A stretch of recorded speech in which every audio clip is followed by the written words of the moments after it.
Okay, if you can Okay, once start. again, thank you very much for inviting me to your program. My name is Charlie Stark. I'm a pharmacist that worked with Dr. Nihara, who's the founder of our company, Emmaus Medical. And back 25 years or so ago, we filed for studying L-glutamine specifically for sickle cell disease. And it took 20 years for all the work to be done so that we were able to obtain FDA approval for Endari treatment in sickle cell disease. And disclosing that I am an employee of Emmaus Medical as I present to you. And today I'll briefly go over how does Endari work, a summary of our clinical study, and then of course safety. This is a lawyer given slide, so here it is. It's indicated for the treatment of acute sickle cell disease complications. And basically it states there clearly that the FDA stated it's an amino acid. And I'll cover amino acid in a few seconds. And a few seconds means the next slide. We touch upon Endari. So there are 4 questions we commonly get from people. People say, well, what is Endari? And, well, what did your big study show? And how is Endari taken? And can it be taken with hydroxyurea? So those are the cheat questions, answers to those questions that are found there. So Endari is pure L-glutamine crystals, and it's given as an oral powder. And we'll talk about how to take it in a few minutes. And then glutamine is an amino acid once again. And so what did the big study show? It reduced pain crises, hospitalizations, and acute chest syndrome. And how is it taken? Well, it's mixed with a beverage or food of one's choice twice a day, once in the morning and once in the evening. And can Endari be taken with hydroxyurea? Absolutely yes. And we'll show you clearly where that's the case. So let's take a look at how it works. Amino acids, touching upon that, there are 20 amino acids in our body that we need for us to sustain ourselves, both for structure and both for function as well. And there are 10 essential amino acids, essential meaning that your body can't make it, and you're gonna have to eat it from food. And then there are the other 10 non-essential, meaning that you don't have to eat it because your body actually naturally makes it. And interestingly enough, L-glutamine is an amino acid your body already makes, and it makes it a lot. Matter of fact, it's the most abundant amino acid in your body. Problem, when your body is under a lot of stress, like trauma, full body burns, as well as sickle cell disease, which is hugely traumatic to the body, there's just not enough, and you can't make enough, and you can't eat enough. So therefore, we propose, me along with Dr. Nihara and our team proposed that it needs to be given by your doctor to you at a larger amount. So going back to, sorry about that, going back to, it is a pure L-glutamine crystal in a packet. And I've basically covered the part about glutamine in the body, but you can actually get it from meat sources such as eggs, milk, yogurt, and from non-meat sources such as nuts, cabbage, beans, etc. So it's abundantly found in the foods that we normally eat. But for in this case, when you need a lot more, because it's called conditionally essential, under conditions like a lot of stress, you're going to need a lot more. And that's where we propose giving a lot more. And so how is it taken? Well, it's going to be mixed with a small amount of food or beverage of your choice twice a day. Now, it can't be very hot because we don't have studies to show that it's safe to put it in hot liquids like hot coffee and so forth. So right now, we basically say room temperature to cold is fine, but avoid hot. And that it's supplied in little packets that contain 5 grams of the pure L-glutamine crystal powder. Now, this natural occurring amino acid is quite administrable in relatively small amounts of liquid and food. So you can take it in smaller volumes, like half a cup of water or a little bits of yogurt, for example. And it's important that it be taken enough for long enough, and we can't emphasize that. So once somebody starts taking Endari, we need patients to take enough of it for long enough to see what kind of benefit is given. And it's best when it's taken every day, twice a day. Once again, it can be taken by itself or with hydroxyurea. So oxidative stress is a little hard to understand, but it is stress and it's caused by oxygen. Oxygen is quite toxic in large amounts. So what we find in our room air oxygen is around 24% or so, whereas if you're given a lot more of that, it could become very dangerous. And so too much oxygen, sometimes in a very rarer form, that causes more damage inside the cell, it's really not welcome.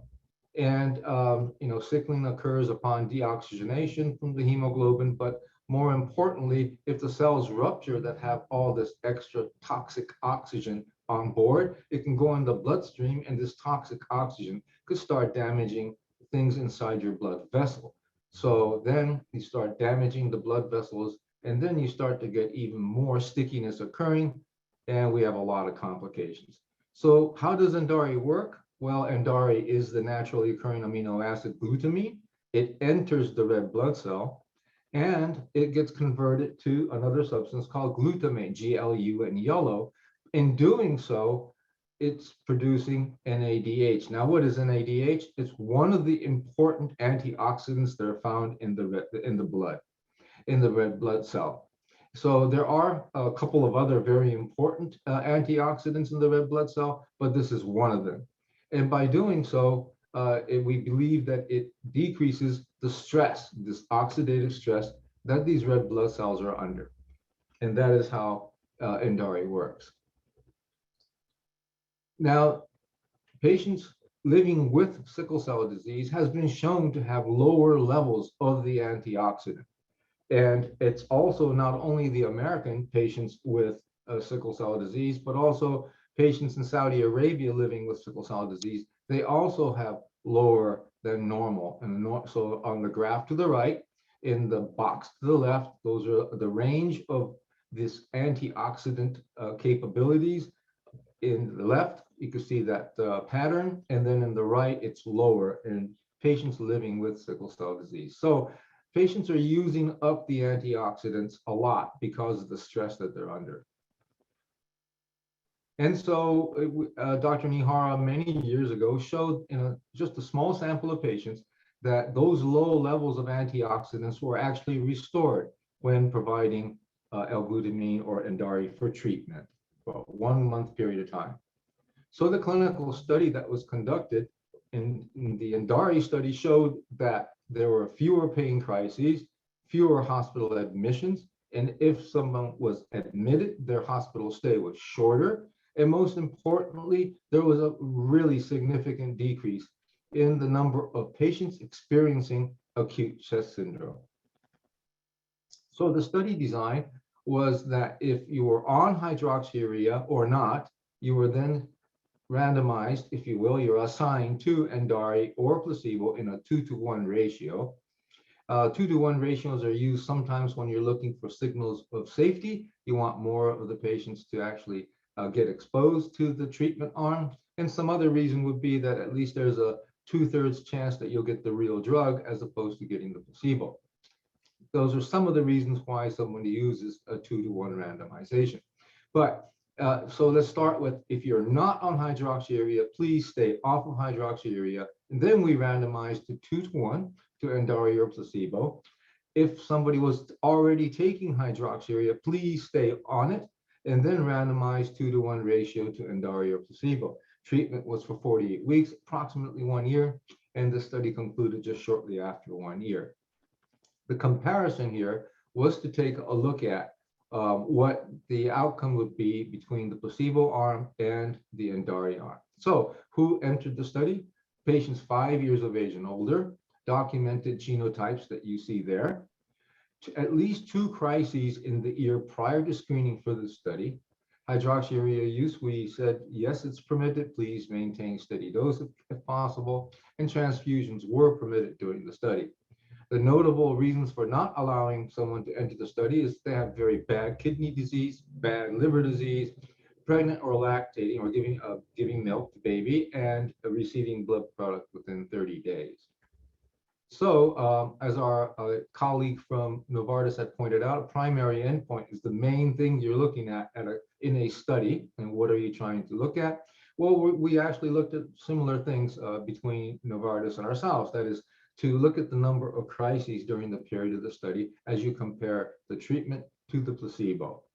And it was defined as needing to visit a medical facility for a sickle cell pain, receiving narcotics, intravenous narcotics, or ketorolac, meaning that crises that were managed at home didn't count. You had to go in and actually being seen and documented. So that is the tip of the iceberg, isn't it? We're not capturing the whole story, we're capturing some of the story. Acute chest syndrome, priapism, and splenic sequestration also counted as a crisis. The secondary endpoint was a number of hospitalizations for sickle cell pain, and additional analyses included cumulative days in the hospital, the number of days stayed in the hospital, and the incidence of acute chest syndrome. So the results were that, again, pain crises, there were fewer crises, and these are the actual number of crises, not the annual rate of crises. Those are two different ways of looking at the same data, but this is a different way of looking at it. Nevertheless, we saw fewer pain crises. The FDA looked at it in a different way. They took a look at this particular graph where it's easy to read, actually. If you look at the red line, ENDARI, it just shows that if you were in this study and if you were randomized to ENDARI at any point during this study, you would have had fewer crises than if you were randomized to placebo. And this is something that the FDA used to convince themselves as well. They get to do what they need to do with your data. And so then there were fewer hospitalizations. And of those that were hospitalized, there were fewer days in the hospital. And finally, and most importantly, fewer patients experienced acute chest syndrome. Time to first crises is something that we have in the package insert as well, but this number basically sort of helps you take a look at around 30 days. If you look at the bottom axis called the x-axis, where it says 0, 50, 100, at around 30 days, you're seeing the separation between the two curves, and the two curves remain separated throughout the trial. Finally, to sum it up, there are fewer pain crises, fewer hospital admissions, fewer days in the hospital, fewer acute chest syndrome patients, and time to first onset was a lot longer. So safety, this is combining both phase 3 and phase 2 studies. So as we can see here, that the numbers of patients have now increased. So we're looking at all patients exposed. And finally, we see that constipation, there was a difference of about 3% compared to placebo that was higher in the ENDARI arm. Nausea was higher by about 5% in the ENDARI arm. Headaches were higher by 3%. Abdominal pain by 1%. 2% for cough. Pain in the extremity was 6%. And then back pain was 7%. And for the chest pain not due to cardiac origin was about a 4% difference. The serious adverse events that occurred between the treatment arm and placebo, as you could see that, quite frankly, by numbers, it looks like there are more serious adverse events occurred in the placebo arm than the ENDARI, but it's really safe to say that serious adverse events were not that much different than patients receiving placebo. The adverse reactions that occurred during the study that caused the patient to leave the study were hypersplenism and abdominal pain in one patient, heartburn in another, burning sensation of the feet that occurred in another, pregnancy, and a hot flash upon taking the ENDARI. So overall, in summary, the ENDARI was quite well tolerated, and the adverse events were not that different from the placebo arm, and the problems that led to discontinuation from the trial were infrequent. And so it is To summarize, L-glutamine and DARI is a conditionally essential, naturally occurring amino acid in our body. We need more of it when under a lot of stress, so it's orally administered. It's for patients 5 years of age and older. It can be used with or without hydroxyurea or other therapies for that matter, and it's indicated for all genotypes. So some of these adverse events were already noted more in detail as I showed them to you in the table, but this is another one of the lawyer required slides that we have to put back up there. So the important safety information should always be visible for patients to take a look at. And the adverse events I went over with you were constipation, nausea, headache, pain in the stomach area, cough, pain in the hands or feet, back pain, and chest pain. And coming soon, hopefully we'll have a different session to let you know more about what is currently being tested at this time and should roll out, I would say within the next couple of months, would be Endari telehealth, and more of this information will be available as I communicate with your esteemed organization. So I must thank you at this time, and I will join our colleague from Novartis in answering questions in a few minutes. Thank you. Thank you, Dr. Stark. I'm going to try, emphasis on the word try, to play a short video. I think it's just 2 minutes from Medunink. Medunink manufactures Cyclos, which is a hydroxyurea. It's in a tablet form and a liquid form. And so I'm going to attempt to do that now. And let's see if it works. So I'm going to oh, maybe I need to start it first. So let me do this up.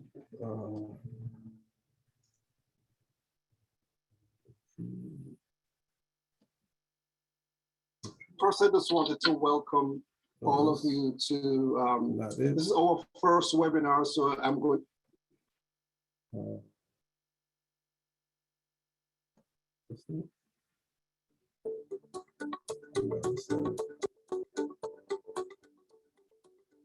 One second, trying to find it.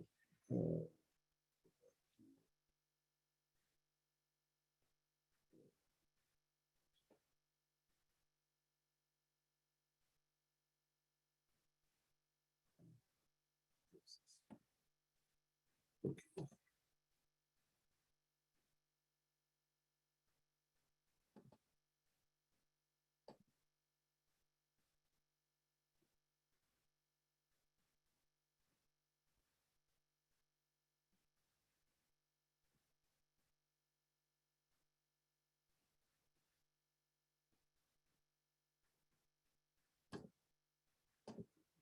Let's try this.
Okay.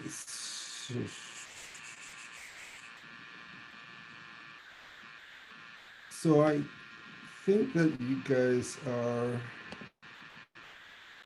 not. In the interest of time, I'm going to show the video. I'm going to figure it out at lunchtime, and I'll show it after lunch because it's really just 2 minutes. So in the interest of time, let's see if we can get some questions answered of Charmaine and Charlie. And so in the chat, I'm going to go back to the questions. The first one I saw, Charmaine, I'm not sure if you necessarily need to answer this as Novartis per se, but more on your clinical hat. There was a question if there was, obviously priapism affects males. Are there equivalent conditions that, but are there aspects of sickle cell that I guess have a direct impact on females? I guess that's how I would word the question. And how does that, specifically affect females? If you could talk to that. Yeah, so, red blood cell goes everywhere, and anywhere that there is a potential for clumping, again, this is not from a Novartis standpoint, but from clinical experience and anecdotally, what I've heard, I've never had a patient or treated a patient, and there are physicians in the room here, so chime up. I've heard anecdotally that females can have the clitoral experience and that painful clitoral pain, which would be comparable to priapism for males. And again, I've never had a patient that had it, but anecdotally, I've heard that from the female side, it's a clitoral pain that they've had. I don't know if anybody else has had direct experience with that. I know Dr. Cato is on here. I think I saw him. Yeah, I think I was just going to call on Dr. Cato and put him on. Yeah, he's got clinical experience. Yeah, this is news to me. I haven't heard of that, although, sickle cell disease can happen any place where the blood flows or stops flowing because of sickle cell disease. So literally any organ in the body can be affected, but this particular aspect isn't one that I've heard described before. Thank you, Dr. K. So I'll just read this one, Charmaine, and you can let us know if you can respond or not. It says, in reference to Chris, because I can't get the whole name out. But Crisalutamab said it 10 times real fast. Well, I'll just say that way. But anyway, it sounds like a promising treatment. Has consideration been directed to the side effects resembling VOCs and recurring current pain and those with GERD conditions in terms of helping providers and patients distinguish the difference between the side effects, oops, I lost it, and difference between the side effects and recurring issues?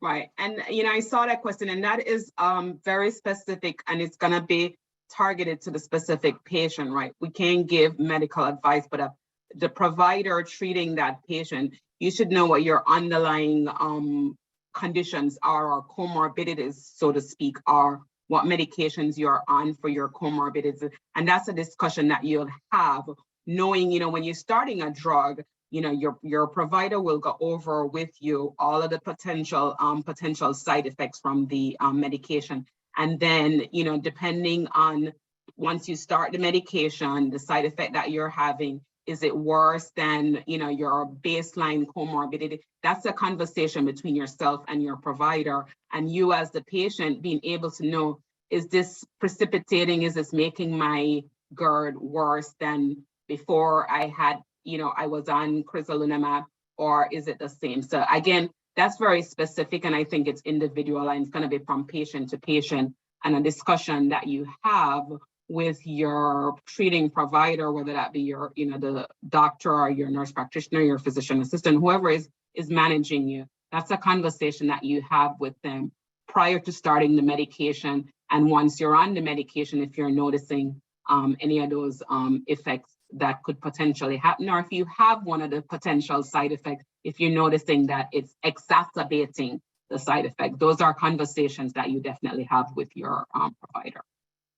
And Charlie, do you want to add anything? Because I noticed you had mentioned a few possible side effects as well for Endari. Would you agree with that response in general?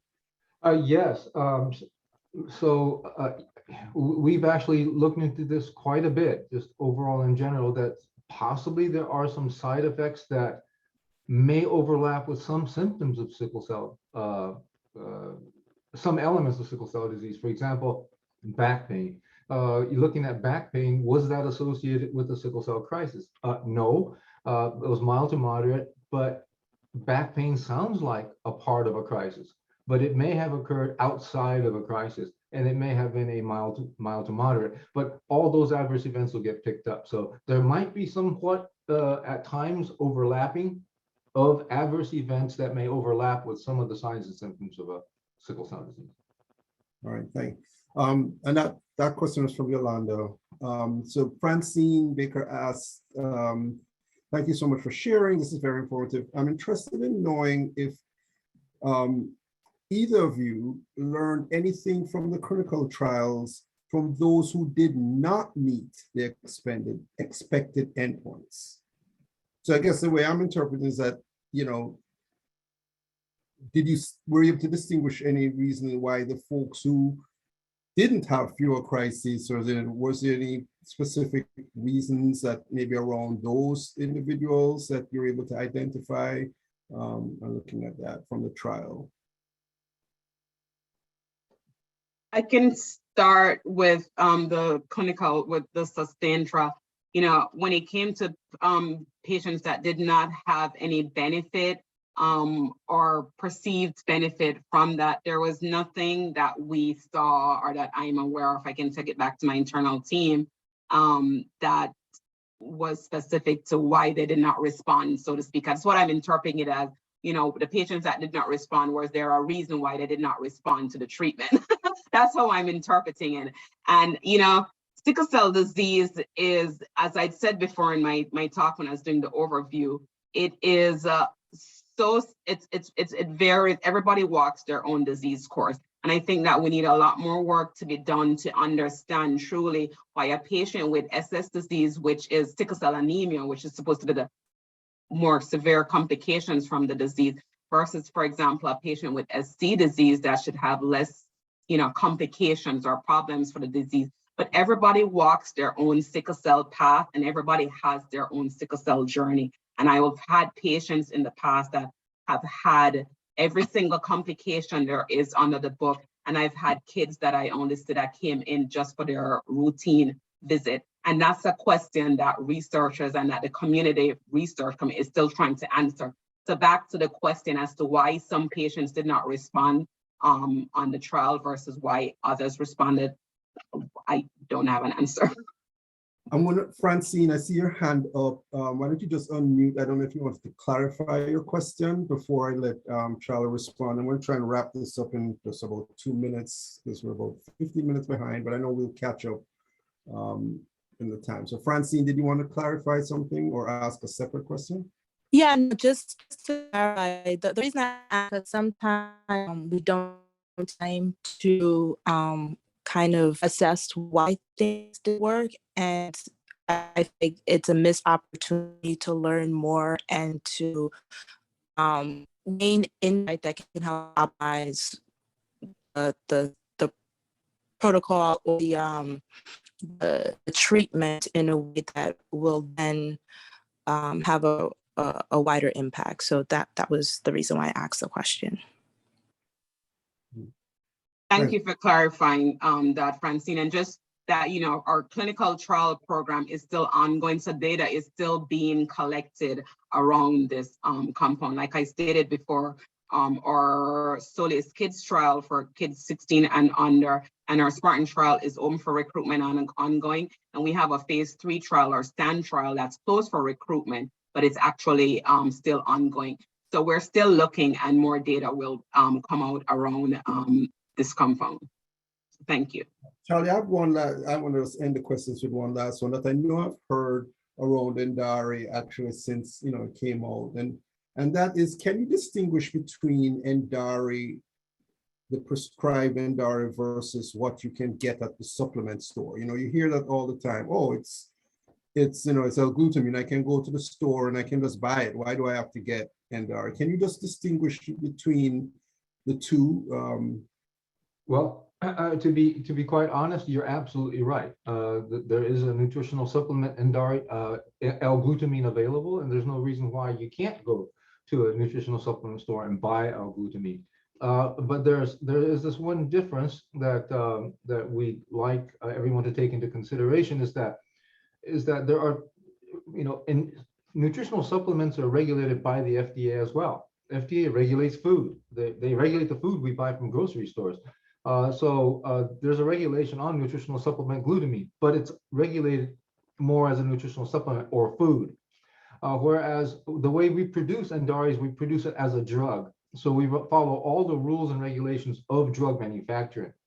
Comes with that are a lot more checkpoints, quality checkpoints and purity checkpoints and degradation checkpoints. We just have to do a lot more testing because it's required of a pharmaceutical product. Now we're asking patients to take inordinate amounts of glutamine. That is much more than a muscle builder takes generally for, weightlifting and bodybuilding. We're asking patients to take high amounts of glutamine for possibly their entire life. And if that's the case, we believe that patients should be given the option to be able to have a prescription medication that is given under the treatment of their clinician, and they're being watched. And not only that, we watch it as well because as a drug, we are required for safety monitoring. So it's constant safety monitoring around the globe, and Endari is being used around the globe. So we monitor safety and collect the information and submit quarterly reports to the FDA as to any signals of untoward effects that we're picking up. For example, people with very bad kidneys, if they were taking Endari, what happened? And so one doesn't need to report safety for food. You put it on a shelf and just keep taking it. So we believe that Endari access to Endari through insurance plans or the government plans for a prescription L-glutamine is worthy.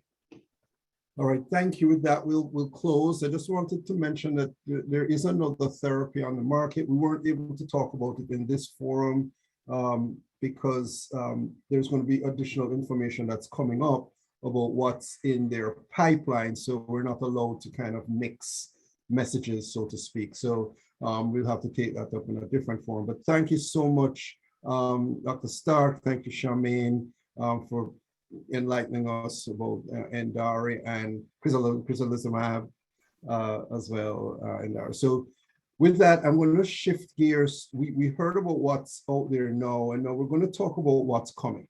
And I think that that's equally as important, so we can have some hope to see what is possible. And just to be clear, these are drugs that I'm sure the presenters will explain are in the pipeline. They're not approved. They're at different phases of development. And so we're going to be having a discussion about what we're hoping these therapies will bring, but to be clear, they're not available yet. They're not approved in their different stages of trial. So we're going to hear from 3 manufacturers, CSL Behring, Global Blood Therapeutics or GBT, and Agios Pharmaceutical. So I'm going to turn it over. I'll go in the order that I just mentioned. First, we have Dr. Greg Cato from CSL Behring, and he will, so I should have made each of you co-hosts. I think you're co-hosts, so you should be able to share your screen and present. So if you just do a brief introduction of yourself and the company, and then go into your presentation, that would be great. And in the interest of time, we can just transition. So after Dr. Cato, we'll just move to GBT, and then we will move to Agios, and then we will take whatever questions we can after that. Dr. Cato, it's all yours.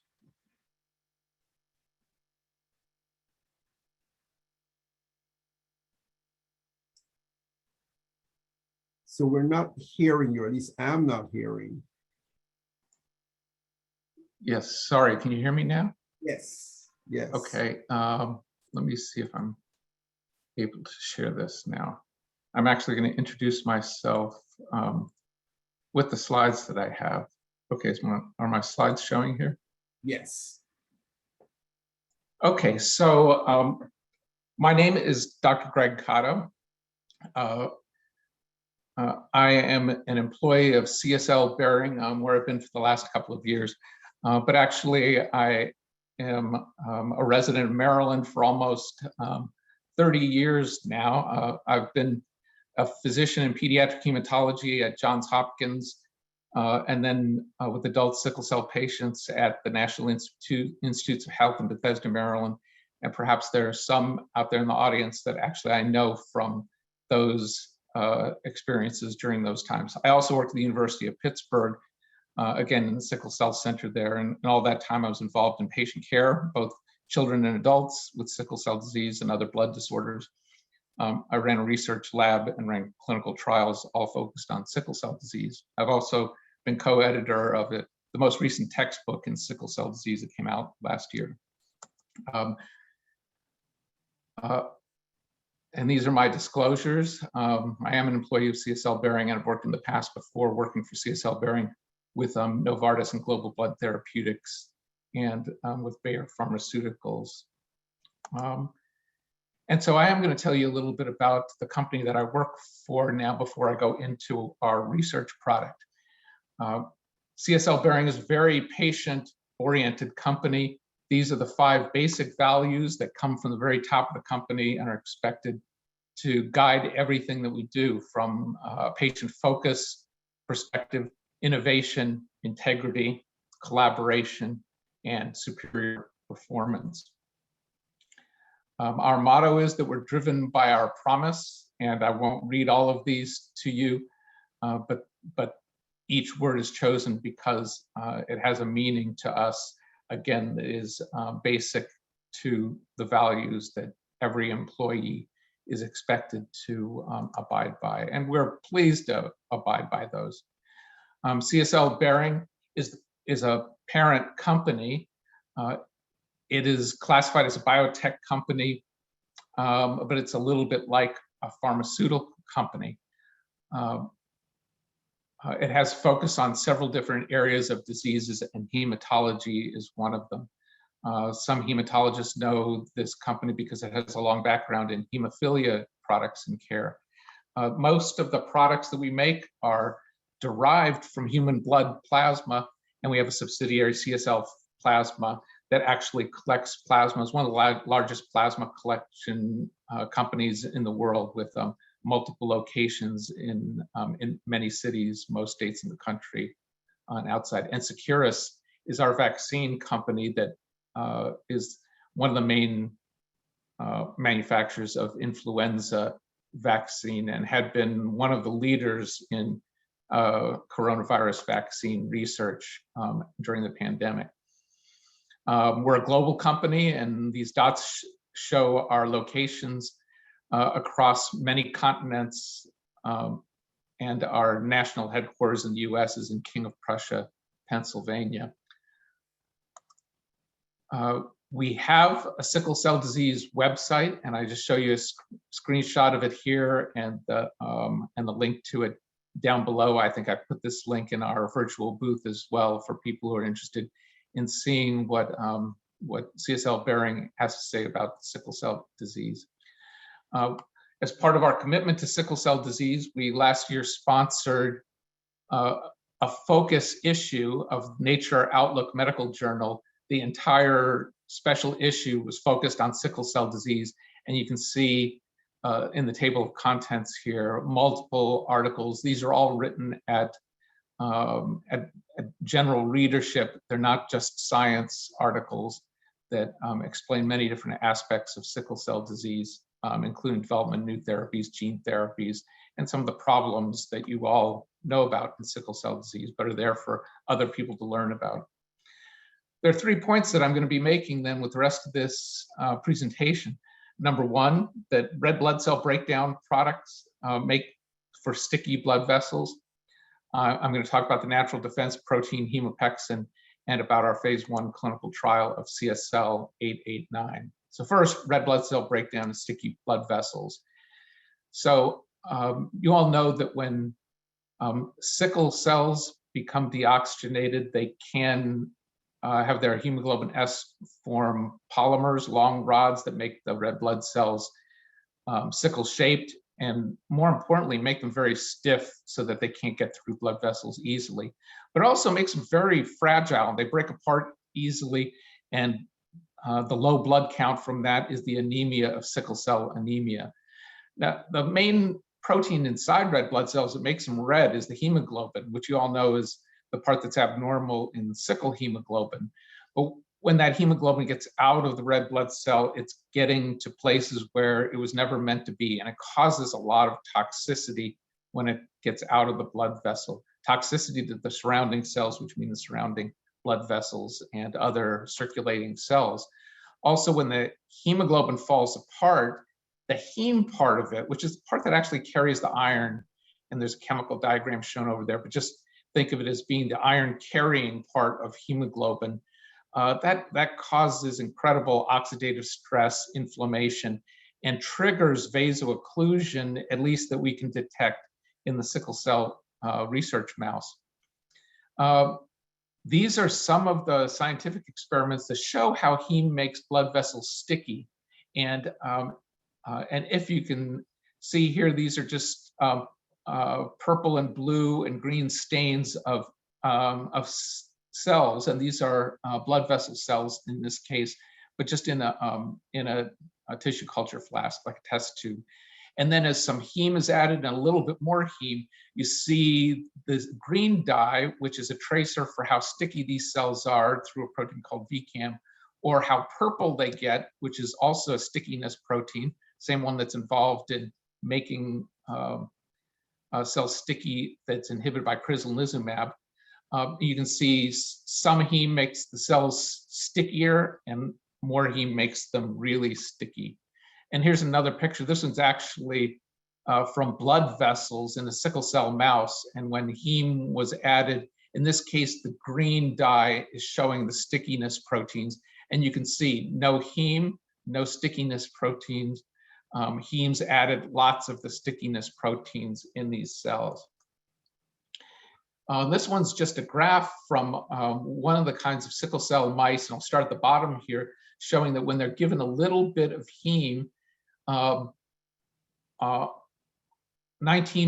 of the blood vessels are blocked up, and that's what this graph's referring to, how many blood vessels are blocked up. When more heme is added, this is a higher concentration, more blood vessels are plugged up, and when the maximal dose is added, you can see that almost 40% of the blood vessels are plugged up in these sickle cell mice. When we take the tissues from this mice, in this case, these are the lung tissues. You can see this is the way lung is supposed to look like when you look at it under the microscope, and these white spaces actually are the air bubbles in the lung, and it's supposed to look like that. And these blood vessels are in between. They're nice and small and delicate, and that's the way they're supposed to look.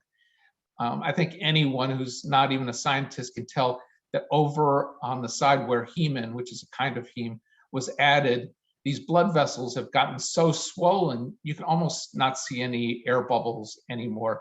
And there's a lot of congestion in these walls. So you can't even see that there are walls anymore. And these are evidence of how heme is causing vaso-occlusion in the sickle cell mice. There's a research group that had measured heme in the bloodstream of children with sickle cell disease and with sickle beta thalassemia. And this complicated looking table, what it just tells you is that the children who had higher levels of heme in their bloodstream had twice the chance of developing a VOC, 2.05 times higher. They had 2.56 times higher, or 2.5 times more frequent acute chest syndromes if they had high heme versus some children who had lower levels of heme. So the conclusion here is that free heme is bad if you have sickle cell disease. So this brings us to the natural defense protein hemopexin. What is hemopexin? Well, it's a naturally occurring protein in the blood. I already told you, and you know, that sickled red blood cells are fragile and they break apart easily. The scientific term for that's hemolysis. Hemopexin's job is to absorb the parts of the broken red blood cells, and specifically to absorb the heme part that we just agreed is bad for you.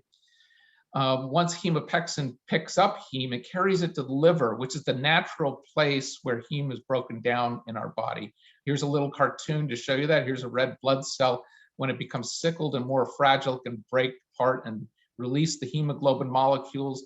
Those can release the heme when they get messed up, and hemopexin comes along and gobbles it up and carries it over to the liver, where the liver does the good stuff of breaking it down and, by the way, recycling the iron so it can be used to make new red blood cells. And hemopexin is low in patients with sickle cell disease.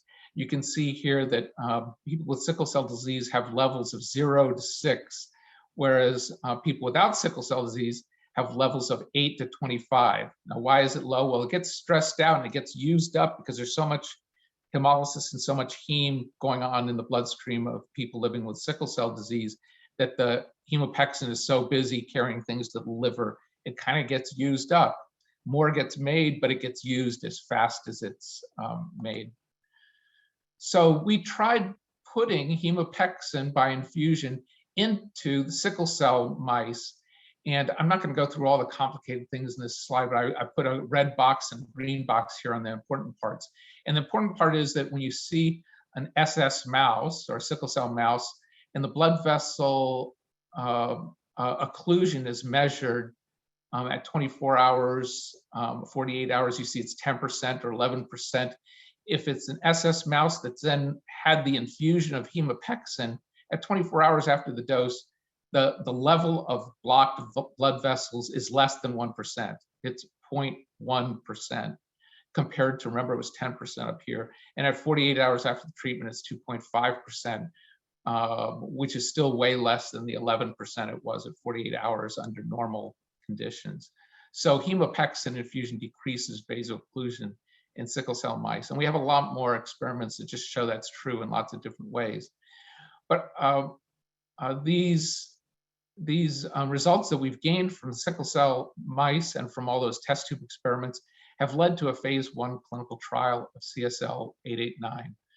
The clinical trial plan for that is to give patients a low single IV dose, just to test both if it's safe, given it was one dose, and to measure what levels we get when we give a low dose, and then carefully check the levels and the effects of CSL 889 in the blood. In the future, patients, they get a slightly higher dose, and there's 6 planned dose levels with 4 subjects each. And here's a little cartoon of it starting with dose level 1 and then moving up to dose level 2. Each one's a little baby step up to higher doses, and we test a range of doses to figure out basically which doses are safest, which doses work best. We're kind of expecting it to be pretty safe because this is a protein that already every one of us on this call have in our blood, and even the people with sickle cell disease, you just have a little less of it than normal. So we're really just trying to boost the levels of a natural protein in the blood. I know everybody hates the clinicaltrials.gov listing, but this is the one that we have to list in by law. I can mention that I saw from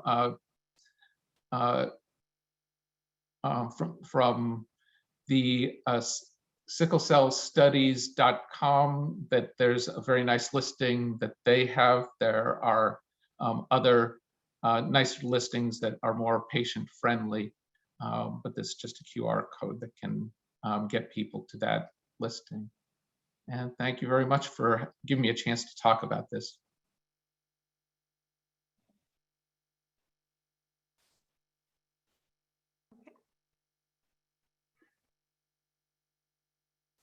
Derek, should I go next? You're on mute. Yes, please. And Dr. Carter, if you would just stop sharing and then you could go to the next. Okay, sorry, I thought I stopped, but